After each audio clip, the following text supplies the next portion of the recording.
وَلَقَدْ مَكَّنَّاكُمْ فِي الْأَرْضِ وَجَعَلْنَا لَكُمْ فِيهَا مَعَائِشَ قَلِيلًا مَا تَشْكُرُونَ. اس کا ترجمہ سنیں. ہم نے تحقیق پکی بات ہے تم کو زمین میں مکان دے دیا، تمہارے لیے مکان بنا دیا.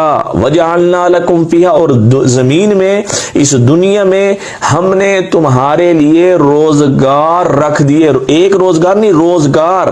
معائش قلیلا ما، تم بڑا تھوڑے شکر کرنے والے ہو.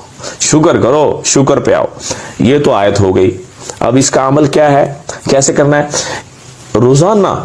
روزانہ بیس پہ عشاء کی نماز پڑھ لی آپ نے، 2 رکعت نماز نفل پڑھنی ہے.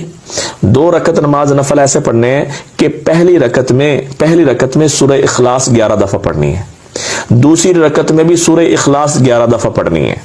پھر آپ نے